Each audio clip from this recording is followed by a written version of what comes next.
Hi hello viewers, welcome to our channel war creations. ఈరోజు నేను పులగం ఎలా చేసుకోవాలో చూపించబోతున్నాను. ముందుగా మనకి పులగం చేసుకోవడానికి బియ్యం, పెసరపప్పు కావాలి. నేను పర్ఫెక్ట్ కొలతల కోసం బియ్యం, పెసరపప్పు కలిపి ఒక గ్లాస్తో తీసుకున్నాను. వీటిని శుభ్రంగా కడిగి పక్కన పెట్టుకోవాలి. తాలింపు కోసం 1 ఇంచు అల్లం, 2 వెల్లుల్లి, 10 మిరియాలు తీసుకున్నాను.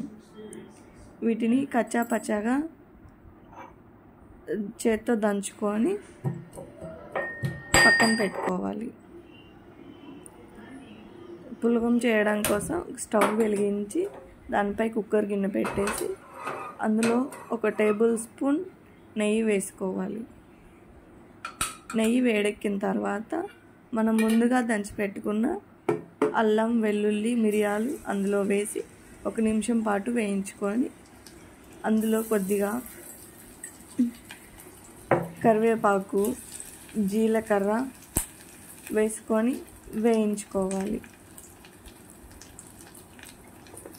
ఇది వేగిన తర్వాత మనం ముందుగా కడిగి పెట్టుకున్న బియ్యం, పెసరపప్పుని వేసుకొని 4 నిమిషాల పాటు గరిటెతో తిప్పుకోవాలి. ఇందులో రుచికి సరిపడా ఉప్పు వేసి ఒక గ్లాసు బియ్యానికి 2 గ్లాసుల వాటర్ యాడ్ చేసుకొని ఒకసారి తిప్పేసి ఉప్పు సరిపోయిందా లేదా చూసుకొని కుక్కర్ మూత పెట్టేసుకొని లో ఫ్లేమ్ మీద 3 విజిల్స్ వచ్చే వరకు ఉంచుకోవాలి.